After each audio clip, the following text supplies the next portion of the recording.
Ladies and gentlemen, on behalf of Captify Consulting Investor Relations team, I welcome you all to the Q3 and 9 months FY26 post-earnings conference call of Control Print Limited. Today on the call from the management team we have with us Mr. Shiva Kabra, Joint Managing Director, and Mr. Jaideep Barve, Chief Financial Officer. As a disclaimer, I would like to inform all of you that this call may contain forward-looking statements which may involve risk and uncertainties. Also, a reminder that this call is being recorded. I would now request the management to brief us about the business and performance highlights for the period ended December 2025, the growth perspective and vision for the coming year, post which we will open the floor for Q&A. Over to the management team. Good afternoon, everybody. My name is Jaideep Barve, and I work as the Chief Financial Officer of Control Print Limited. Welcome you all to the earnings conference call for the third quarter of FY2025-26. At the outset, let me wish you a happy and prosperous 2026. We appreciate that you have taken out time from your busy schedule to attend this call. Mr. Shiva Kabra, the Joint Managing Director of Control Print Limited, also joins me on this call. For first-time joiners on the earnings call, more information about our company can be obtained by visiting our website. Just for information, the detailed presentation has already been put up on the website as well as in the investor presentation notification on this call. So let me provide you some highlights of the performance of CPL on a consolidated on a standalone basis for the third quarter of FY25-26. On a standalone basis, the total revenue till Q3 is approximately 322 crores, which is a good growth from approximately 280 crores till quarter 3 of FY24-25. Just for information, the total revenue for FY24-25, 23-24 and 24-23 was rupees 395 crores, 347 crores and 295 crores respectively. Regarding the operating revenue, this is 109 crores for the third quarter. Corresponding period of FY24-25, this was 94 crores. Coding and marking represents 92% of the business. There has been a steady growth in the coding and marking segment. Pipes, food, healthcare, dairy, steel and metal, cable and wire continue to be our top performing business verticals. We are market leaders in cement, plywood, sugar and dairy. The business outlook remains bold for the track and trace division in FY25-26. We have developed new solutions and acquisition of new customers has been another plus point. We are getting good traction in the co-packing activities in the packaging division. A pipeline is also being generated for new machines, laminates and co-packing. The mask lab has now been re-established into a safety division along with masks, hard hats, ARC flash suits, helmets, gloves, blankets, etc. were also sold this quarter.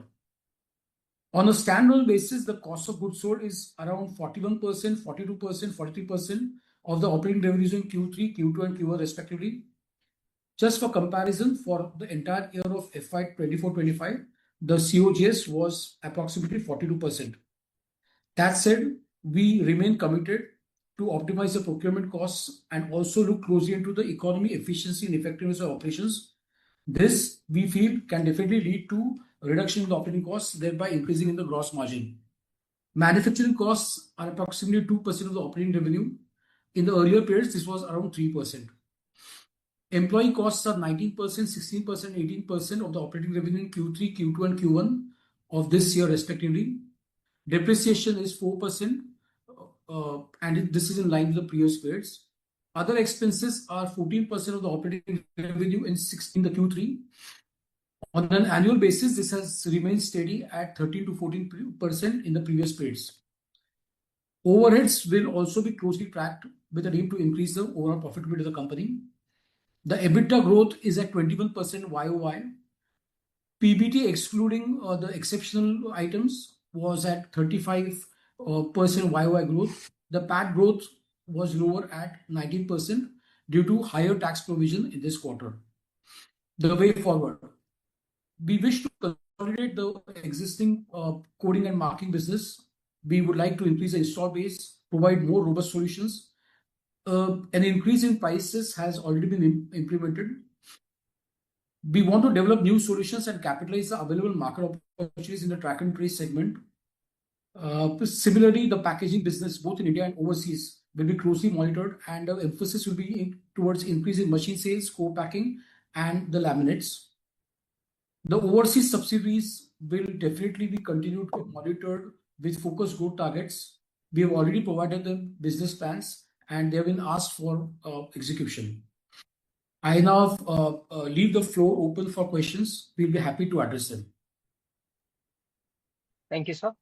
We'll now begin the question and answer session. All those who wish to ask a question, please use the option of raise hand. We'll wait for a moment till the question queue assembles. We'll take the first question from Mr. Saket Kapoor. Please go ahead.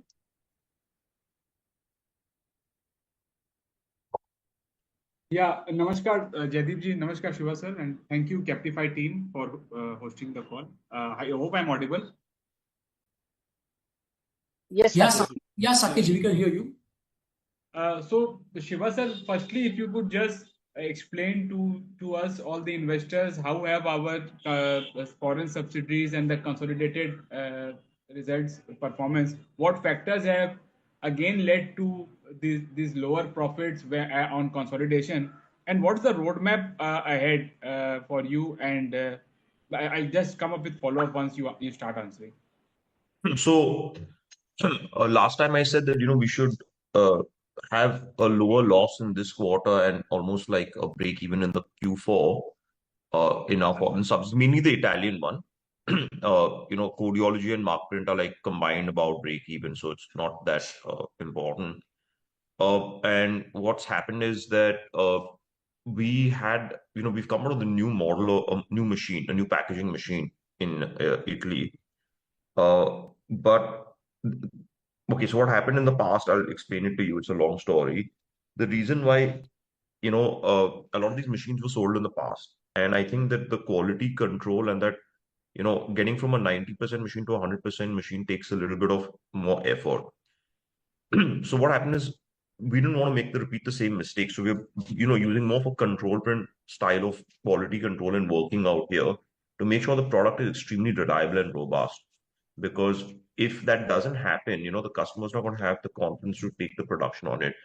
So we've not been able to execute orders or like besides one machine or something. I think in the last quarter or Q3 and Q2. So because of that, we have a little bit of a backlog. So the numbers would have looked better if we were able to execute the orders and book the revenue and then of course the profit. So now we are almost like we're pretty much through the machine. We've got that first one out. We've got the second one for the first time in Italy. I think they're making two machines which are exactly the same.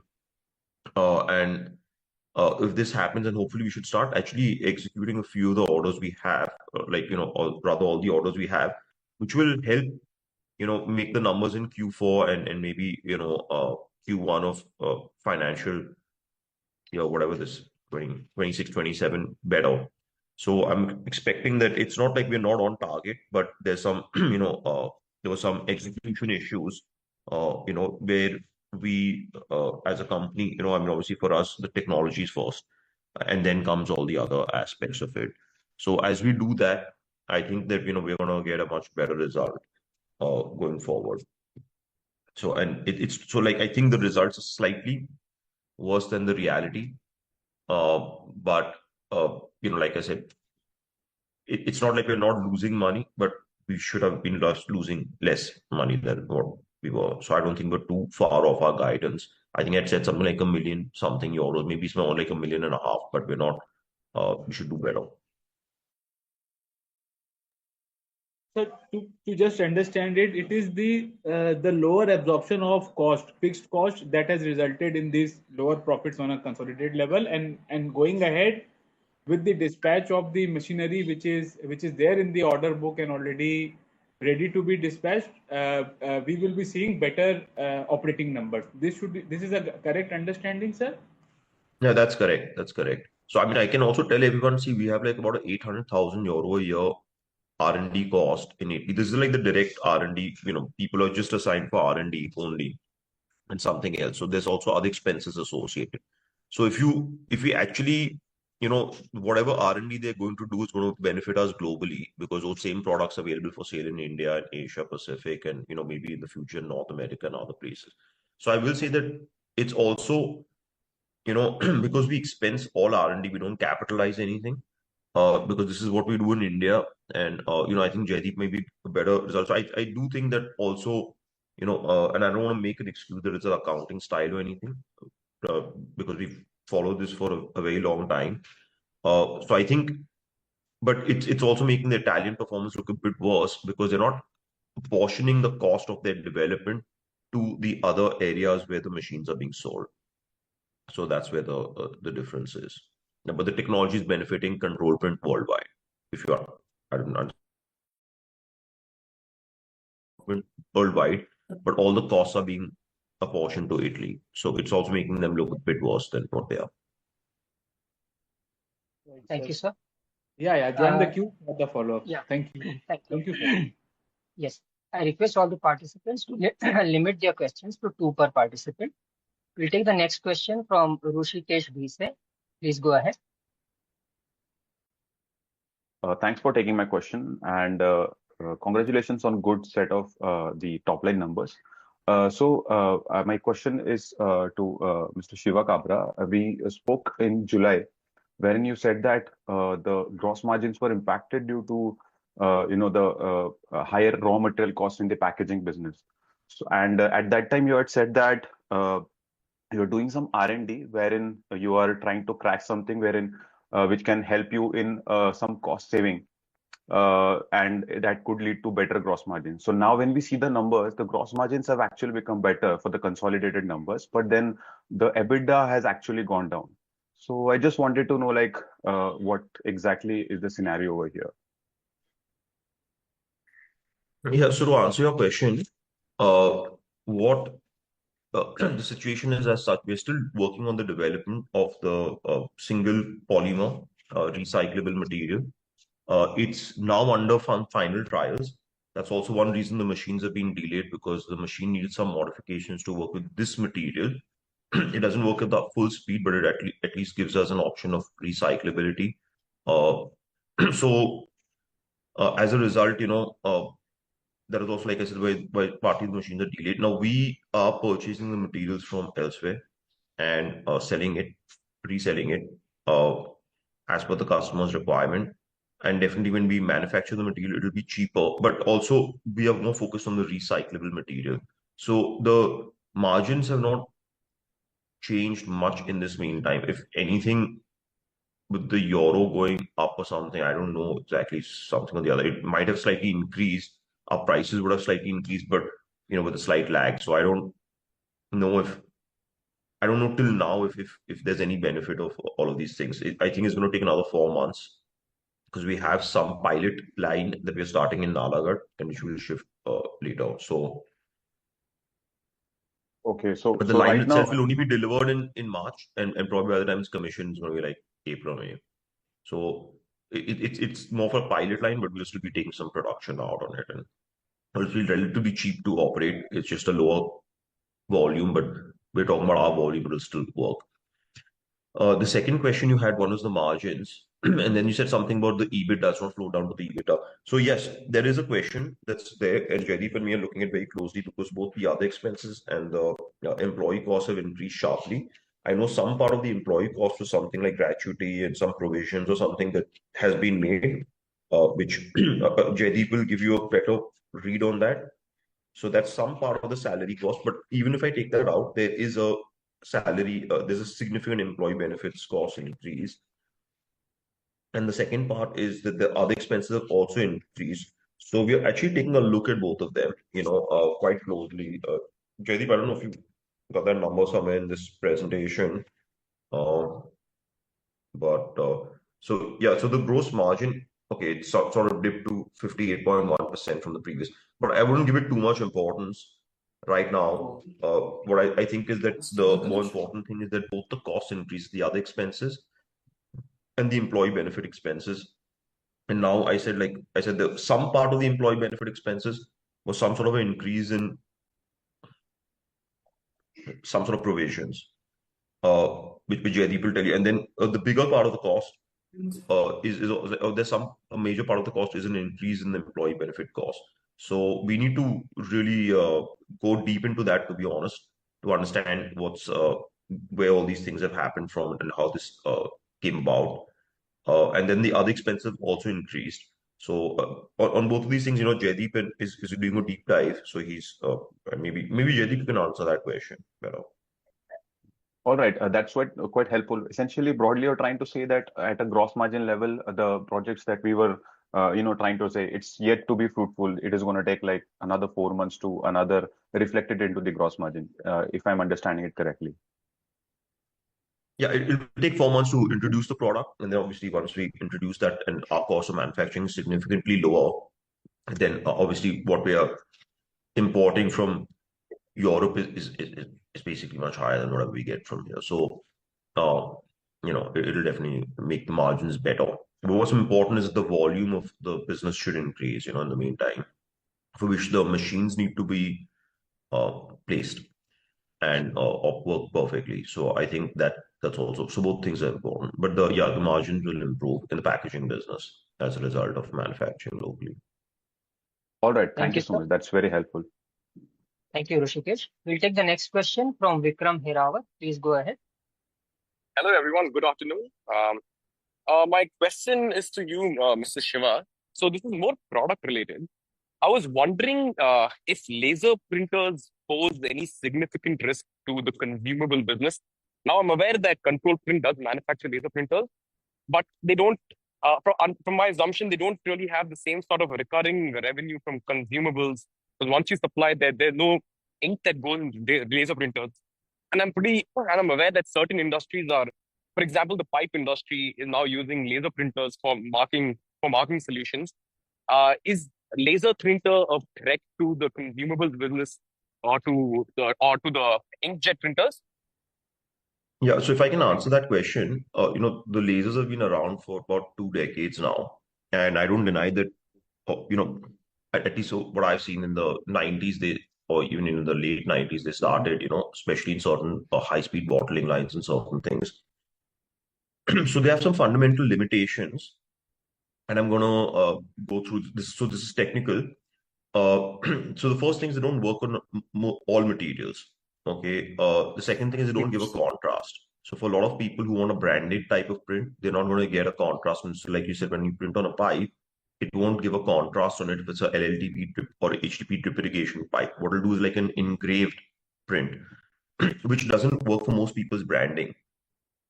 The third issue with for our own purpose in terms of the laser business, it's a different model because there are less people, so the cost is less because you also need less of a service thing. But there is also an AMC element to it, and the lasers have a life of about 5 years. So what you do is the frequency of replacement of the lasers more common, more frequent, and there is like an IB in terms of maintaining the fume extractors and changing the filters of the laser and doing some other things. So there's not a direct consumable; it's more of a service type of a contract and a spares contract that or the services and spares that you're selling. And then the life of the machine being a bit less, you keep replacing the machine every 4 or 5. I mean, of course, in a pharma industry and certain other things with the low usage, it might even be 7, 8 years. But fundamentally, in most companies, you replace like every 4 to 5 years. So from a earnings perspective, it's not that much different to us. But yeah, there is an element in both things. But the most important thing is that the lasers don't work on everything. There's a big safety issue with lasers, specifically when you mention pipes. On all chlorinated compounds or halogenated compounds, iodine, bromide type compounds, chlorine. What will happen is the moment you use a laser on it, it will create a chemical reaction on the surface. So it will, for example, release chlorine gas, on the at that point of time, and the chlorine gas will attack someone's throat and eyes, and also convert into hydrochloric acid by reacting with the moisture in the air. So both things are very dangerous. Now in India, so if you look at the laser, fundamentally it's a class 1A safety, that's around it. It comes under some IEC rules. I've got all the technical details, but I'll have to, explain it later. So the laser needs to be completely enclosed. It releases a whole bunch of small micron-sized fume particles when you print. So we capture them with the fume extractor, but still some are released. Now what happens is, like abroad, what we've seen is that the laser is growing, but it's not increasing because on a lot of lines, people find it a struggle to enclose the entire line. So if I have a form fill seal machine or even a pipe machine, where the laser's there, it needs to be enclosed completely. It needs to be that if the safety is open, the entire line is interlocked. So the laser will switch off at the power level itself and the line will stop and so on. So in India, see, none of these things are being followed, even though we are also part of the same rules. So I don't know what's going to happen, but you know, in general, like when we talk to the larger customers, yeah, and I agree that even they look at other people. So I'm not sure what's going to happen in general. I will say that even the so-called big companies out here don't follow the same sort of safety norms that they will in their own home markets of Mhm. Europe and America or something. But I think they're more cognizant of these issues. So I think even as awareness grows, these things will happen. So in the pharmaceutical industry, again, when they have a lot of particles out there, it's in a clean room environment. So they have issues sort of using lasers. So there are, pluses and minuses in this whole situation. It's a very technical, question of what you're asking. But fundamentally, whatever we are seeing abroad, in Europe, in Japan, in America, and of course, also in India, that the Chinese guys are very aggressive in using laser for everything without any safety measures or any thought. But elsewhere in the world, people are much more circumspect, they're more, cognizant of the safety issues and the technical issues. And the other thing with the laser, specifically on some materials, it will, because of the thermal energy, it sort of engraves into the material. So when you have certain thin materials or where the barrier property is very critical, it will also cause pinholes in that material. So, like I said, there are multiple issues. We're also in the packaging industry, and people are being forced to use more recycled material, even though nobody's doing it right now. But that's going to happen. So what happens is the recycled materials behave differently than the virgin materials. So when you print on the recycled material, you might not get the same print quality, might be much more uneven. So there are various pluses and minuses in this whole aspect. But I think laser will keep increasing at a gradual rate. I think for us in our business model, it's not really an issue. Uh, but I don't see from your fundamental question, like I said, it's been around for a long time, unless there's some method of overcoming, especially the safety issues and then the issues in terms of contrast on the material. There's no, I don't see it ramping up very fast. So to sum it up, you're saying that this is not for now. You don't really see a big threat to the fundamentals of the business. And also there's some sort of industry risk or substrate risk, and you cannot really apply laser to every particular product. Is what I've understood. Yeah, so the laser is restricted definitely to certain products where it's there. Like I said, certain people, specifically because you mentioned pipe, I've answered that.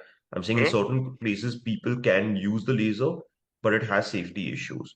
So some people are still using the laser. So you can use it on LLDP drip irrigation pipes, for example, but you can't Mhm. really use it on any of the PVC, CPVC, UPVC, or any of the chlorinated pipes. So I'm just Okay. trying to say that there is element to the whole thing. On a LLDP drip irrigation or HDP pipe, when you do it, you need a lot of energy to get a small engraved print. Now, for a lot of customers who want to brand their product, the contrast, they want much more contrast and visibility. You get my point, because if it's just for internal traceability, that type of print is fine. But if you want Right. that the customer should know that it's a Supreme pipe, for example, and Right. see it, and you want a Jhakas logo or whatever, then you need to have a high contrast print on it, which you can't get with a laser. So what I'm saying is there are multiple issues in the laser adoption, and therefore the laser has picked up slowly. In China, it's picked up faster because in certain cases, in a lot of cases, most cases, they're ignoring a lot of safety related issues around the laser. The safety regulations are already in place. Mhm. And obviously, but it's still, even in China, the coding market has not decreased, per se. It's just maybe a higher percentage of lasers has happened, but the rest of the market, even including the CIJ market, is still growing. or at least stable. Okay. All right. I think that's you've answered my question. Thank you so much. Thank you. We'll take the next question from Ansh Hemawat. Please go ahead. Hello. Thank you for taking the question, sir.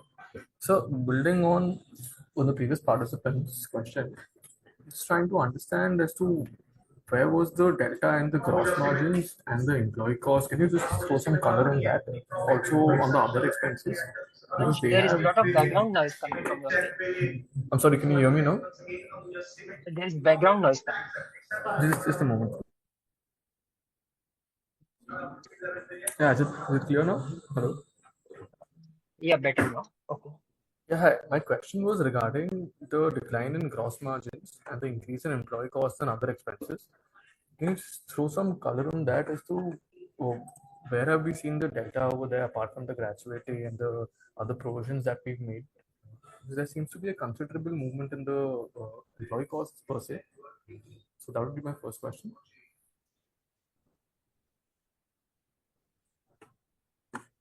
Jaideep, please.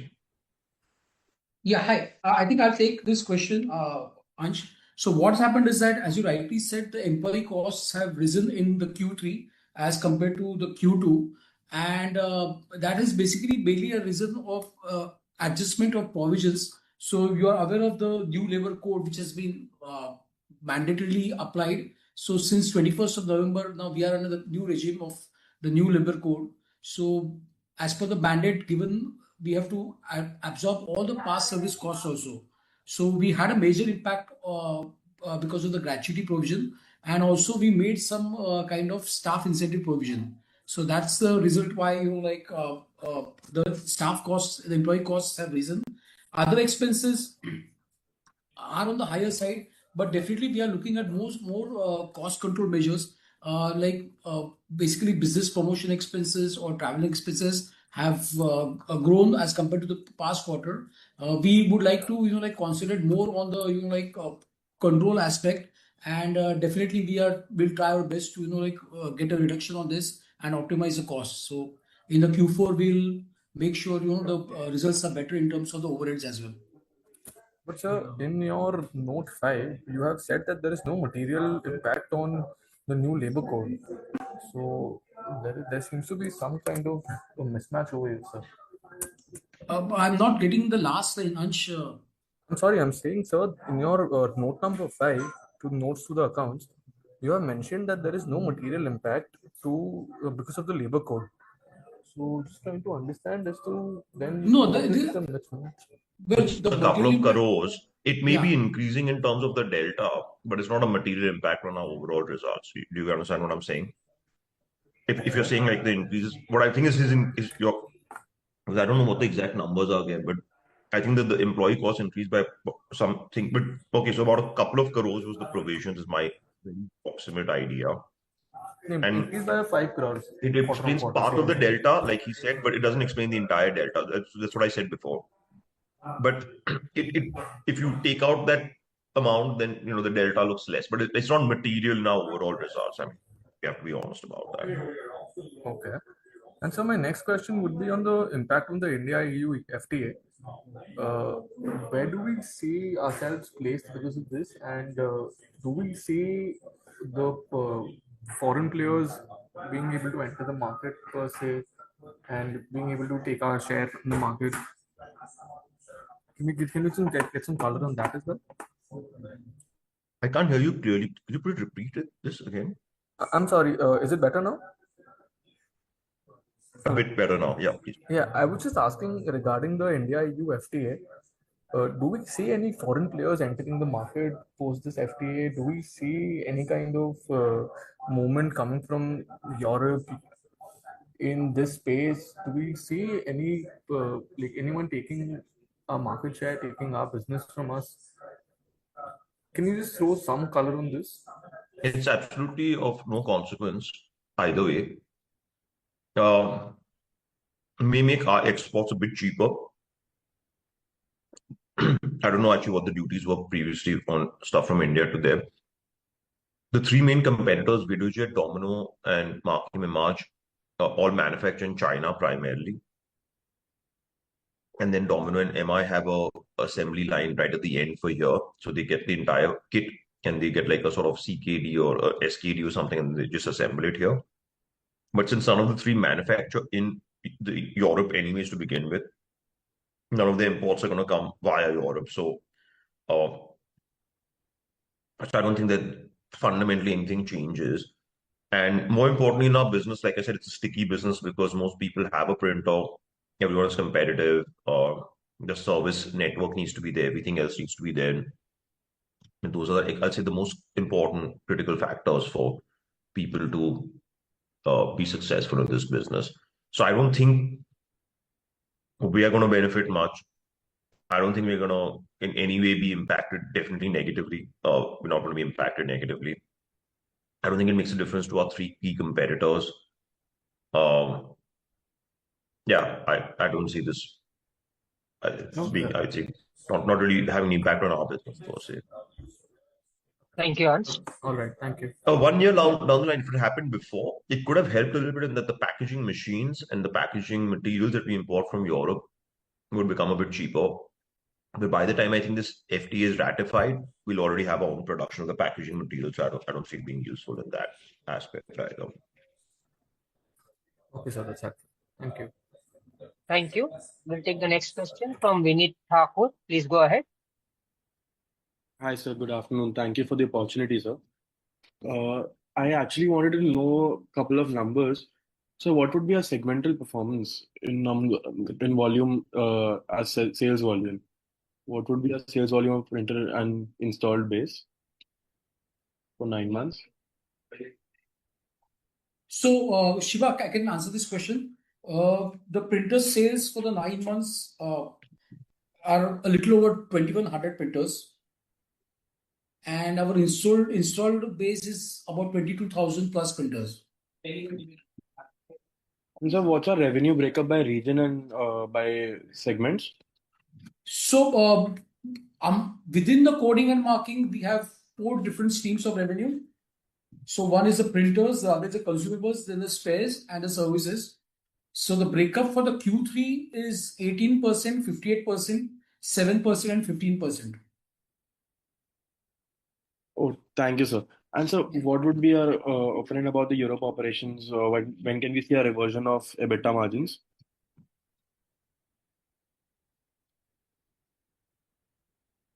Yeah, sure. You want to take this question?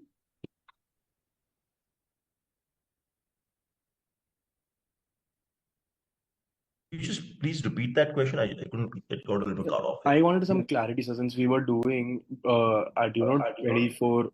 Am I audible, sir? Yes, yes.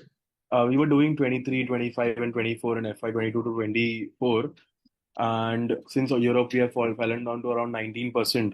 When could we assume we could get back to the original margins?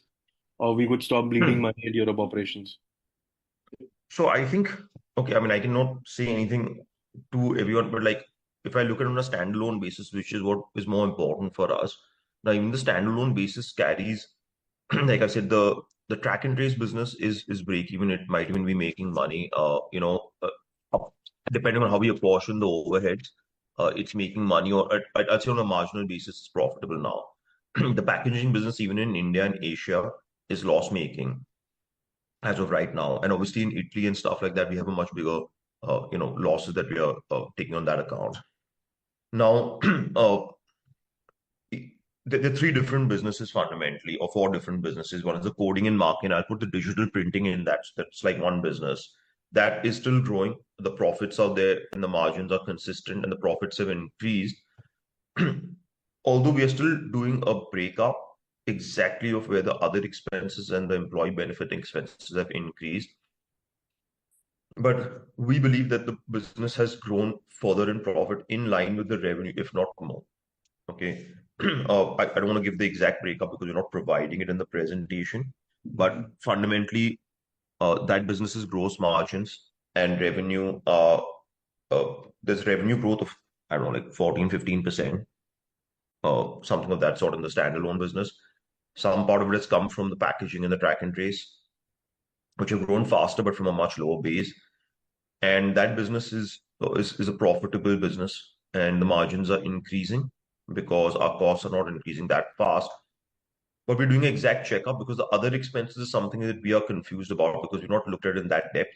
From the employee costs, I can say most of the employee costs which have increased in the packaging business, maybe the track and trace business, and the other things, and especially the international business. Now, as the packaging business, ramps up in volume, uh, like I said, we get past some of these technical niggling issues which we believe we've resolved and we're able to execute the orders in this quarter and the next quarter. It's a slightly lengthy process because even though the machine is now fixed, the customer still has to come to the factory, do a factory acceptance test and all these other types of things, which is a bit of a different, longer, drawn out process as compared to what we do in our coding and marking business. Where it's like a ready-made product and we just ship it. So my view is that, as the packaging business moves up in terms of revenue, and I do believe that in Q3 or Q4 of this financial year, this coming financial year, even in Italy, it's going to be break even. And in India, it'll be profitable, hopefully by Q1 or Q2 of next year, or Q1 of next year. So I think as that happens and the losses of the packaging business come down, even if we're not making money, the standalone and the consolidated will sort of merge. So my gut feeling is that if you can make as much money in India in the packaging business as what they may lose in Italy in Q1 and Q2, at least we'll be sort of on a break-even basis on the overall thing. And then you'll see a sort of homogenization of the standalone and the consolidated. And then the margins across the board will be quite similar. And then obviously the longer term plan is that the packaging business will grow and will be profitable in and of its own. And so will the track and trace business. I definitely expect them to contribute significantly to the bottom line in the coming financial year. So the if I looked at the business and I sort of X-rated and I looked at different segments, then I think that the core coding and marking business is still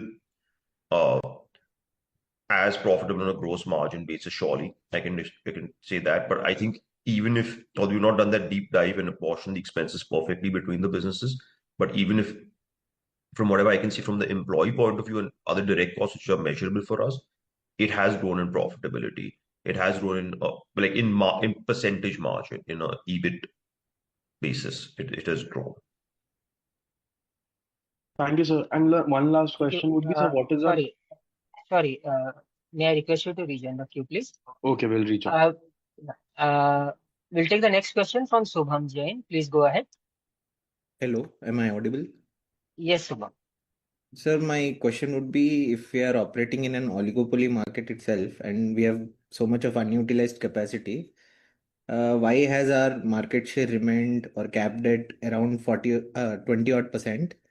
Is it the barrier to taking share from Videojet or Domino a matter of technology, or is the lock-in of consumables at the competitor side stronger than what we could have anticipated in the past?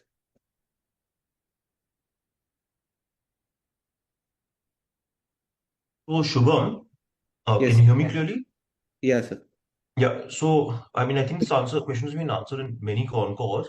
Fundamentally, it's a very sticky business, and we have actually grown our market share slowly over the last few years. But because it's a sticky business, it's difficult for the competitors to take our customers and for us to take our competitors' customers.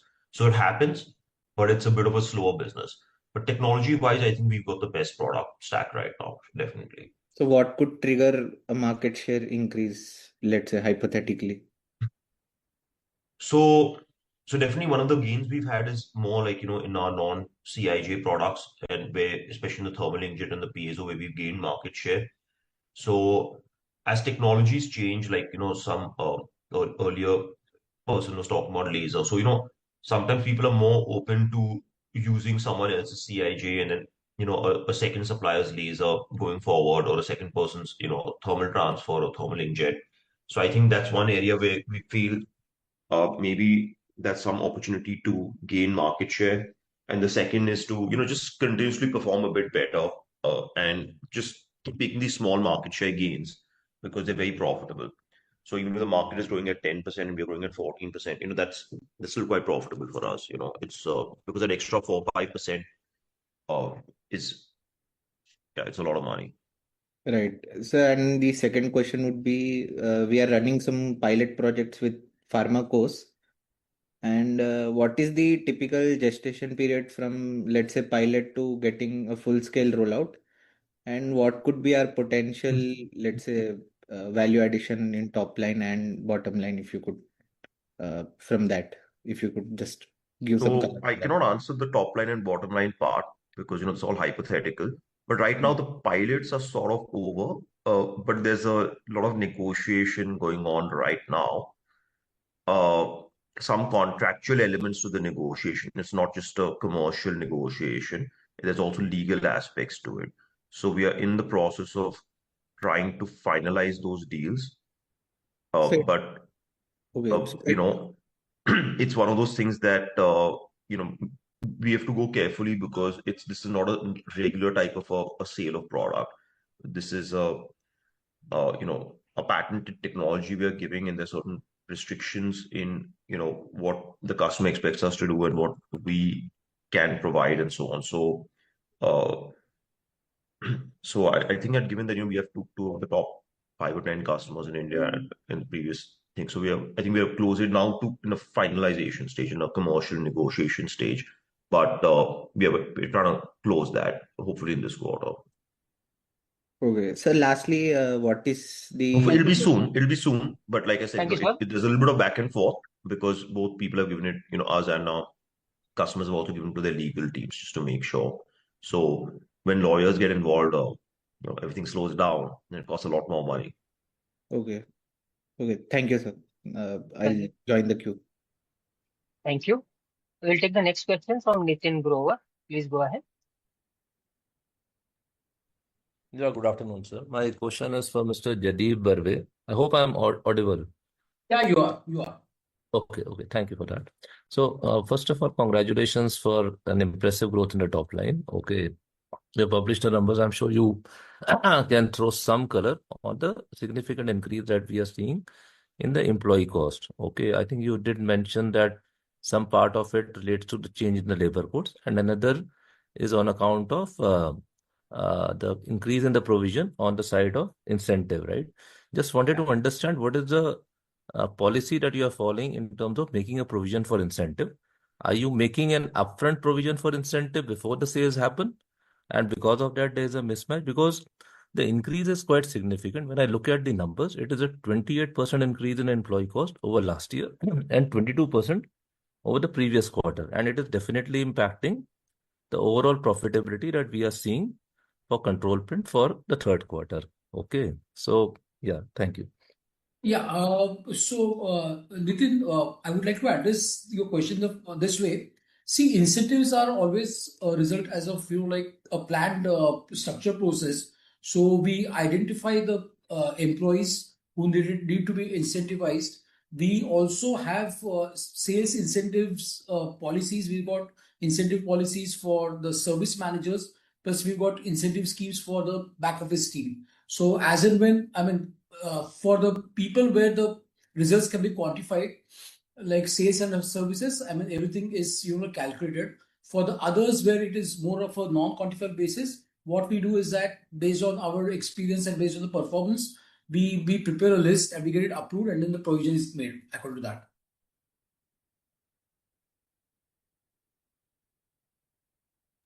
Thank you for that. See, your overall employee cost is like 23% of sales. I'm looking at the consolidated numbers. Do we expect a similar percentage to continue as we move forward?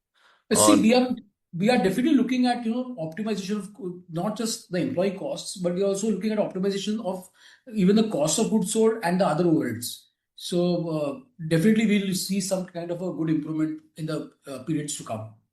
Okay, fine. Thank you. Thank you, Mr. Jaideep. Thank I you. appreciate it. Thank you. Thank you. We'll take the next question from Pratik Jha. Please go ahead. Yeah, hi. So, my question is like, could you say some guidance on the printing core business? What kind of industry growth do you expect over, like, let's say 3 to 5 years? And how do you see your company growing in that period? Also, if you could, give us some color on the track and trace business, how you see that evolving?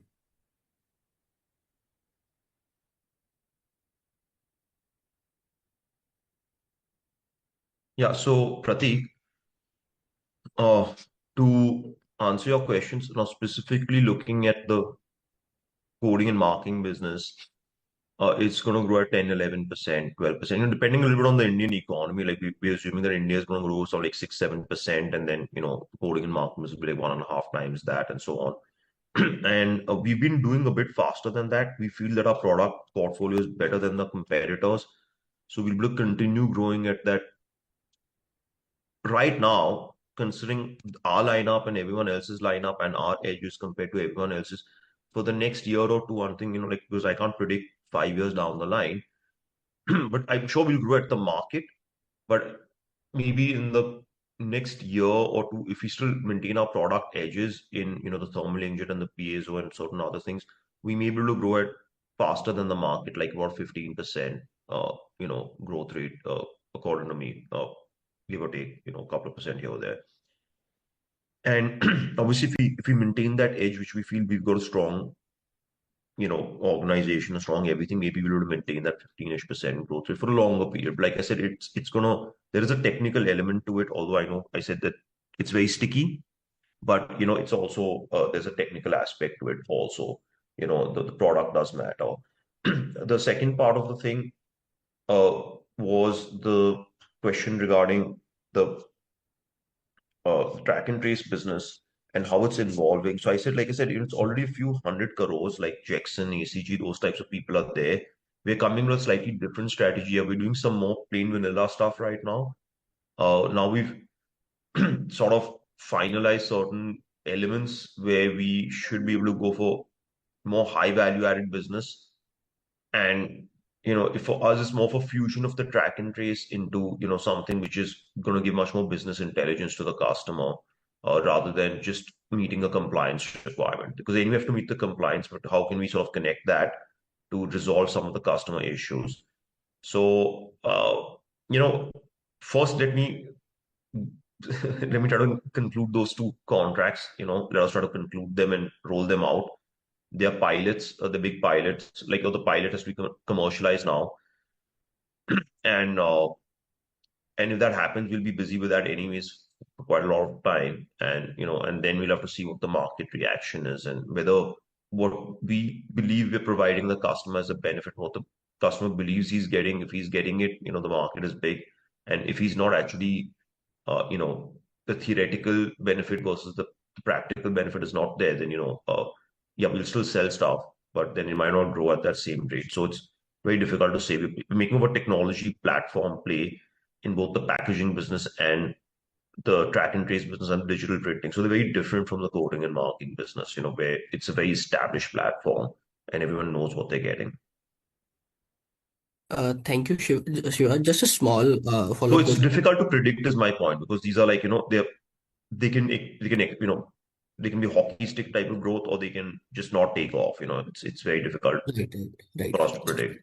Just a small follow-up question on track and trace. So as of now, the demand that you are seeing, is it purely from the compliance perspective, or you are also seeing companies doing it by themselves? The reason I'm asking is that I've seen a couple of organic players, they are putting QR codes on their products so that you can see that from where it's been, the exact factory it is coming from, and etc. Yeah, so those are all like children's things. No, so the reason is the compliance. So there's a thing called L1, L2, L3, L4, 5, L5, which means, when L4 and L5, the information that you print is connected to that of the regulators, and people down the line in the supply chain, and so on and so forth. So if people are printing a little QR code on, a thing, and it's leading to a website link, that's just basically like a little bit of marketing type stuff, that they want people to go onto the website and claim 10% and get his information or something. But no, what the pharmaceutical companies are regulated, or the top 300 brands or something of the sort, it's regulated. And and for these customers, it's a regulatory and a compliance matter. So they don't have any, so they have to comply with the norms. And even in the export segments, in some countries, there is a requirement of this. So fundamentally, like, it's a compliance based business. And then we are trying, which is our strategy, that if you're doing the compliance and we're getting so much data, printing so much data, why can't we do more things on top of that and really resolve some of your burning issues? So that's what our fundamental take is. But it's a compliance-based business in pharmaceutical. Other people are doing it. Those are like not those are not mission critical applications, I'll put it that way. Thank you, sir. We'll take the next question from Trushan Jani. Please go ahead. Yeah, hi. Thanks for the opportunity. Sir, earlier you mentioned that we've taken a price hike on our printers. So, are we the only ones who've taken a price hike, or our competition has also taken a price hike? And whether these price hikes are to match the commodity inflation, or should this price hike result in any sort of gross margin expansion? I think Jaideep, you can take that one. But it is more not on the printer so much as the materials or the consumables and the services. And it was lagging from our side. We had there has been some cost increases, is my belief, but I think Jaideep could, answer this better.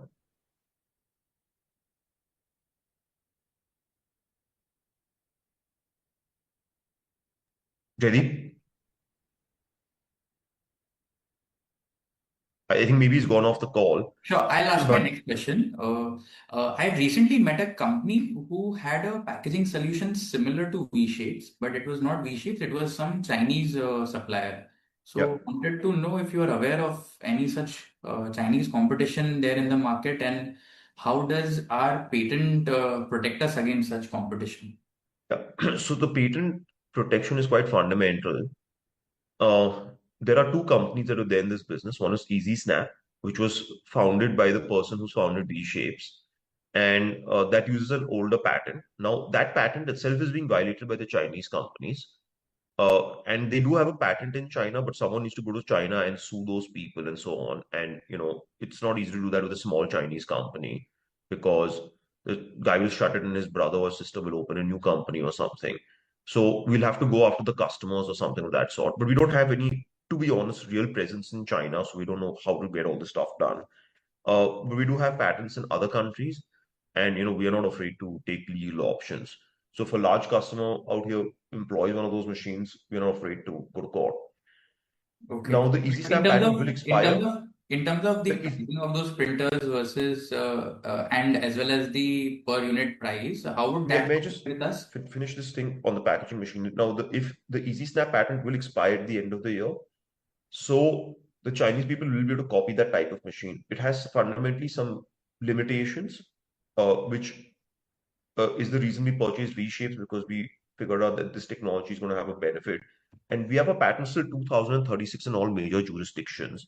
We've also filed a whole bunch of patent extensions and different types of patents to cover, like packing powders in our format, or using the single polymer like a homopolymer recyclable material, for example, or switching to a paper-based material which is more than 70%. So we've also been filing a bunch of other or working on a bunch of other projects.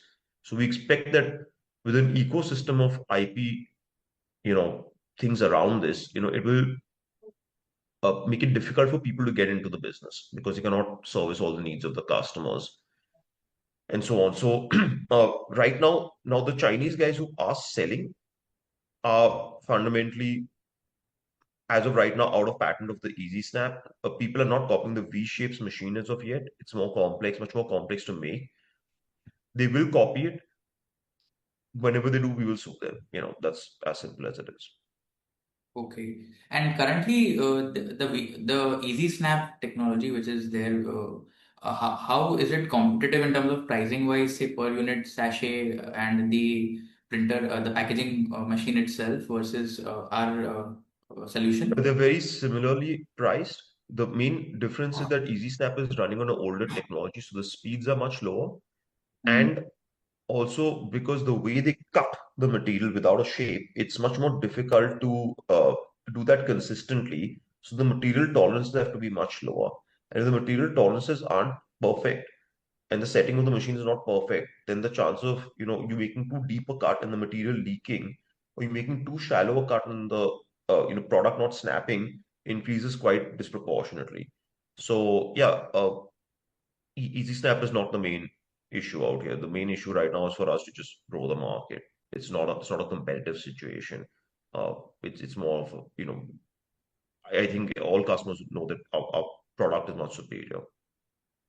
Okay, understood. Thanks. I'll Thank you. get back in the queue. Thank you, sir. We'll take the next question from Samarth Singh. Please go ahead.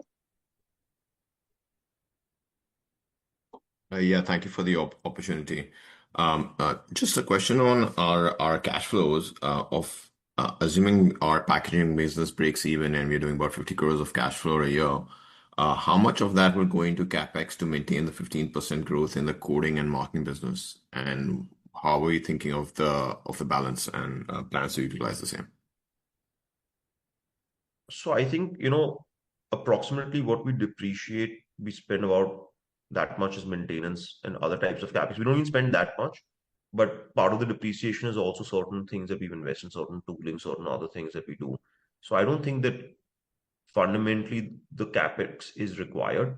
There is some capex that we are doing in terms of the development of the homopolymer for the packaging material and its manufacturing and certain other things.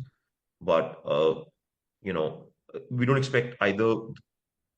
We don't expect for our coding and marking, digital printing, track and trace business. There's no capex needed. The capital investment out here is the R&D, frankly speaking. And whatever projects we do on those fronts.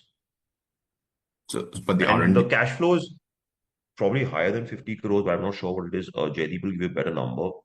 But yeah, I think we continue to maintain that, I think. Yeah.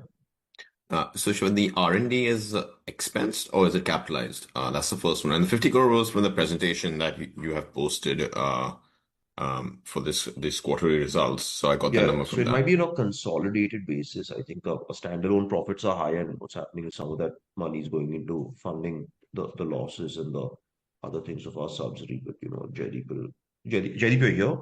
Yeah, I'm there. Yeah, so if you can just answer this question about the cash So flows. Samarth, what happens is that R&D costs are expensed out in the books of accounts. Okay. Yeah. Okay, so It will come in other And expenses in the BSE filing. It will come under other expenses. Is this correct, Yeah. Jaideep? Yeah, and regarding your question on whether any capital expenditure is required for the core coding and marking, there's nothing major as planned for the core coding and marking, which Shiva has also mentioned, because we are at the moment running at about 65 to 70% of our capacity. So we don't foresee anything like a major capex in the coding and marking. So just to understand, so out of the 50 or 60 crores of cash flow, we are paying about a dividend of 15 crores a year. What is the plan for the balance? Are we looking at more acquisitions or See, it's very early to say whether we are looking for acquisitions, but if we come across, we might consider. Okay, thanks. And the second question was just on our expansion into the Middle East. Who are the competitors there right now? So if I may answer that question, fundamentally, this expansion in the Middle East is not really, it's a small type of a setup that we're doing. It's not a major setup. So it's just meant to help service the customers that we already have, in certain segments where we're very strong. So for example, it could be in stuff like steel or something. So we only have like about 4 or 5 people working for that entire market. And it's meant more to be in certain niche industries and applications where we have some, like definitive technological advantages compared to our competitors, and to sort of replicate the same across the Middle East and Africa. So it's not like a heavy duty. We don't want to have like even 20 people there. We have like 5 people, I think, assigned for that area. Got you. Thank you so much. Thank you. We'll take the next question from Nikunj Bhanushali. Please go ahead. Hi, am I audible? Yeah, Yes, Nikunj. Yeah. Yeah. Thank you for the opportunity. So, I just wanted to understand how are we standing today on the packaging business? So, I think we have established a machine in India and we are trying to seed the market. So what sort of response are we getting from our customers, and what is the market telling us right now? Could you just repeat that again? I'm sorry. So for the packaging business, the V-Shapes business, right? We have established it in India as well to seed the market, right? We have put up a machine and we are doing co-packaging for our customers. Is that right? That's correct. Yeah. So what are we hearing right now from the market? What are our customers telling us, and how is the traction there?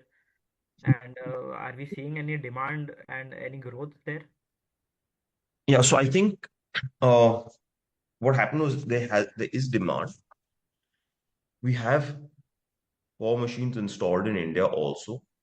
If yeah, but all of them are not working completely because of some niggling issues. So what's happened is we've as we got more into the business, we found out more issues because when what's happening is people want to take like 100,000 packs to test the market and see how the format is and to test everything.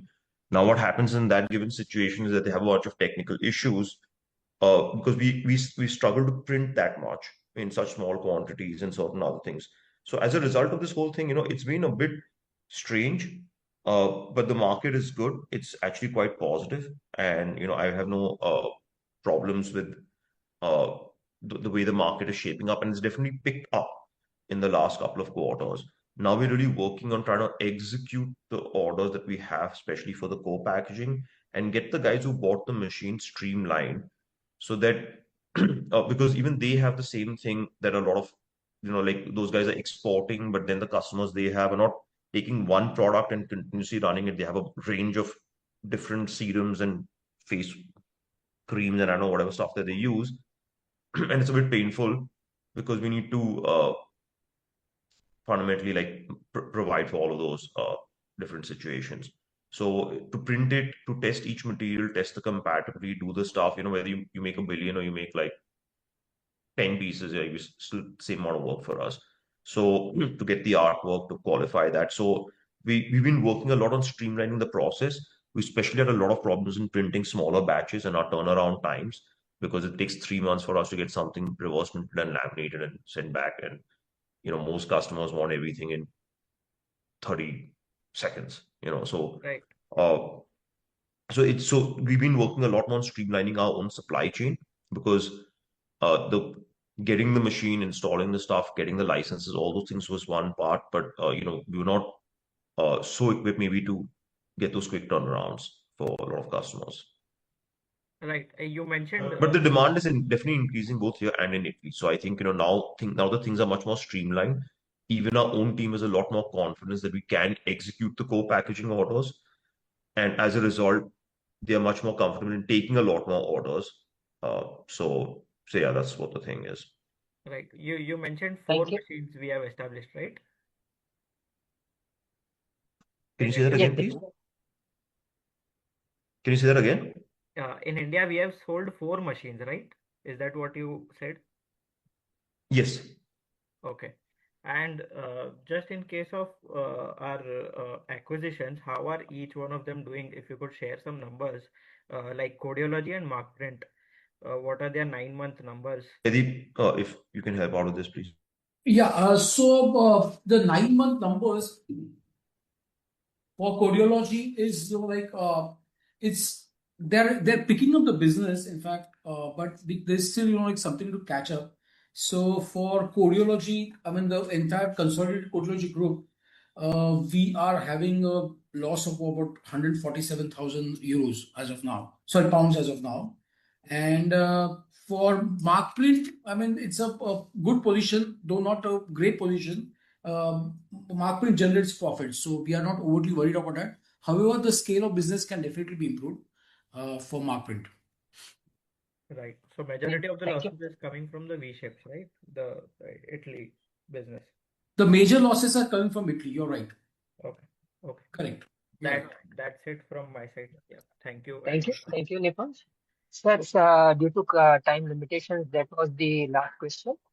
Would you like to give any closing comment? I think we can take the rest of the questions if it's there's no problem. Okay. We'll take the next question from Moksh Ranka. Hello, sir. I just wanted to ask about your So I international just want to say, subsidiaries. because I mean, obviously, if someone is waiting 1 hour to ask a question, it would not be fair to not let them ask questions. So sorry about that. Please continue, Yeah, Moksha. Sorry. yeah. Just wanted to ask about our international subsidiaries. When is the turnaround expected for all our subsidiaries, and could you provide some more color as to the current operations and any other timeline for the turnaround there? So Moksh, like I said, Codeology is profitable in their current business, not massively so, not minorly so. They're just like a bit profitable because the UK market has been a bit down. The losses they're making are marginal. It's mainly because they are also, we have asked them to invest in the V-Shapes business, and we are establishing a co-packaging and a full marketing setup in the UK also. And that's why they're taking some expenses for licenses, for other things, and whatever to start out. The mark print business is already profitable, and we expect it not only to remain profitable but to grow in profitability, and we're working on that. So we've got some great applications there, some good stuff that we're working with them.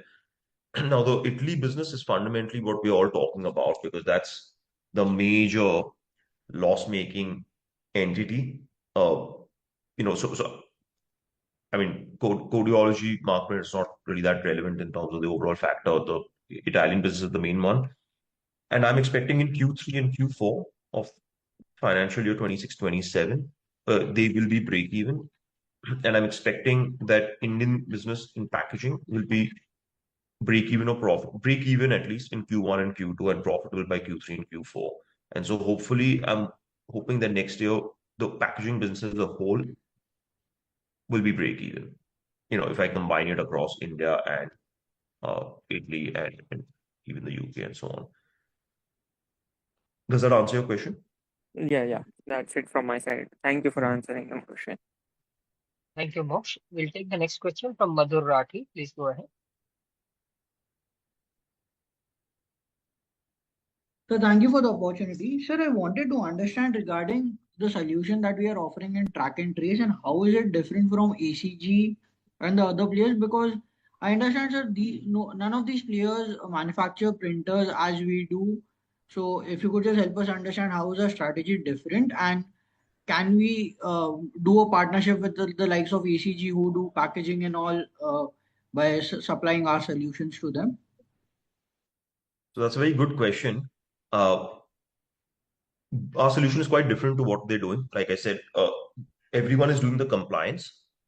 The big players in that are ACG, Jexton, and PharmaSecure, and Optel, which is more of an international player.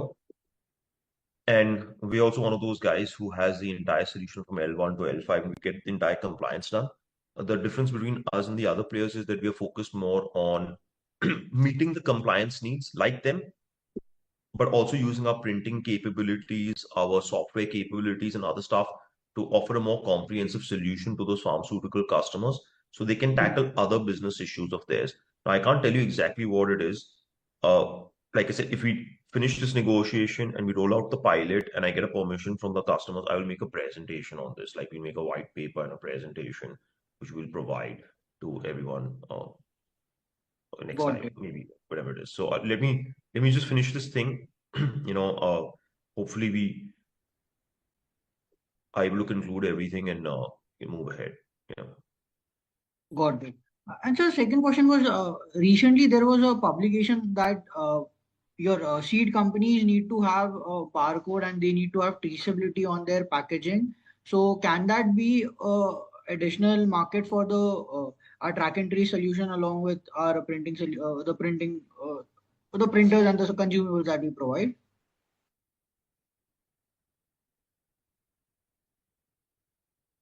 Definitely agrochemicals, including like pesticides and seeds, and also I believe to some extent fertilizers in the future are also going to come under this regulation. But so what I know is, like, I don't know if it's been notified, but not like it's been delayed or something has happened. So if you're saying it's official now, so people have started doing it, especially in the agrochemical industry for the pesticides. But I don't know if everyone is already executing. Obviously, if that happens, then the addressable market increases. But normally, in our past experience, till the government doesn't mandate it and say you have to do it, it's a different business till. And so yeah, I don't know from what my knowledge is that the government is not mandated as yet. Got it. It's something that is supposed to happen but delayed once or twice, and till they don't say like, we're going to pull your product from the shelf. Got it. Past So experience just shows that people don't really. But yeah, it'll increase the addressable market for sure. got it. So just a final question from me, sir. How do we plan to scale up these labor applicators and the barcode scanners that that Codeology produces in India? Because I suppose that there will be a lot of customer synergy, product synergy versus the printing solutions that we are providing. So in fact, I'm in the Nalagarh factory right now, and the Codeology team is here, and they've come specifically to give the training on the entire print and apply manufacturing and setup. So it was a bit delayed, but now we expect to really go ahead and move on it. So they were, because you do it, you have some issues, and now we're ready for the second round of real training and manufacturing out here. So hopefully after this, we'll be in a much better position to actually execute and start selling the solution to customers rather than being a hypothetical tool in market. Got it. Sir, that was from my sir. Thank you so much and all the best. Thank you. We'll take the next question from Rahul K. Please go ahead.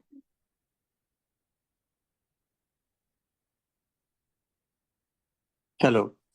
Yeah, thanks Yes. for the opportunity. Yeah, just a few questions from my side. So for the first one is like I would like to understand on the standalone basis, right? This time our EBITDA is lower compared to last time. Is it due to the product mix or something else? Because yeah, our revenue is also like higher from last quarter. Yeah, that is my first question. So Rahul, that's sort of been addressed earlier in this conference call, but yes, Jaideep, if you want to repeat the thing, yeah. See, I'll tell you what, Rahul, I mean, as we've been saying, there has been an increase in the costs related to employee benefit expenses as well as the other expenses. And we've explained the reasons why they are, and management is definitely committed to, take a closer look and monitor them. And we hope for a better Q4 in terms of the margins achieved through optimization of the costs. Okay, sorry, I joined a bit late. Sorry if I have repeated the question. The second question is on the V shapes, right? So I think so last con call also I attended, like we were expecting somewhere around Q4 to break even on V shapes, if I'm not wrong. That was so like now it is delayed. Sorry if you have already addressed it, but if I can recollect, yeah, that was what was said in the last call. Yeah, so we said earlier that what happened was, we had some slight technical issues in terms of, being able to send out the machines because we wanted to, like I said, some minor improvements need to be made on the machine. And therefore we couldn't really ship that many machines in Q2 and Q3. We've shipped one machine, I believe, finally.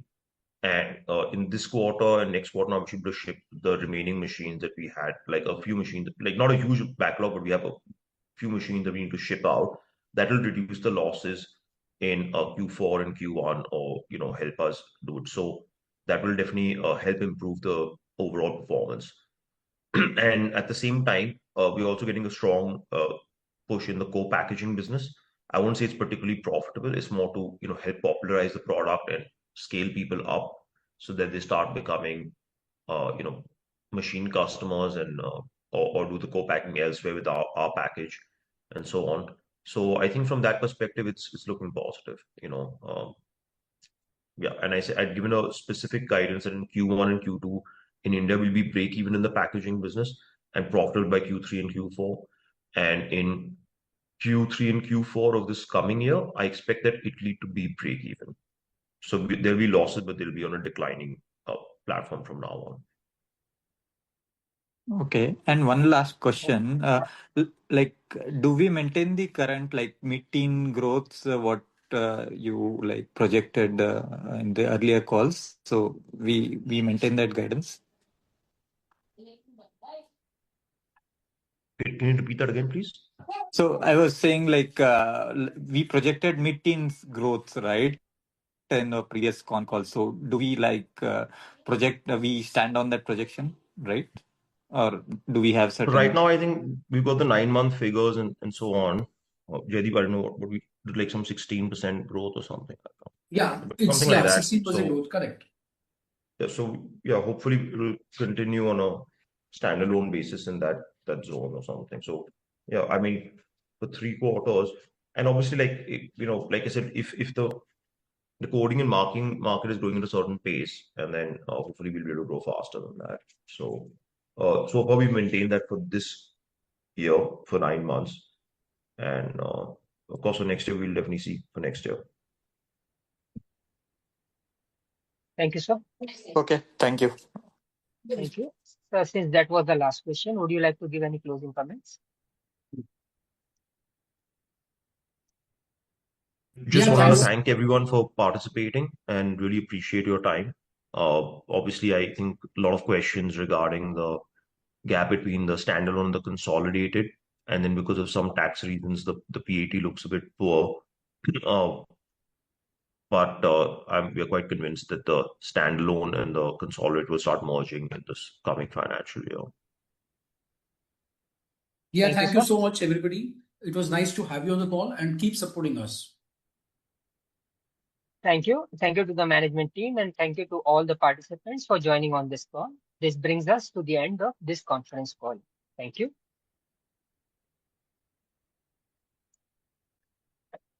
The recording has stopped. If you found this video helpful, please like, share and subscribe to Concall India for latest upcoming Concall.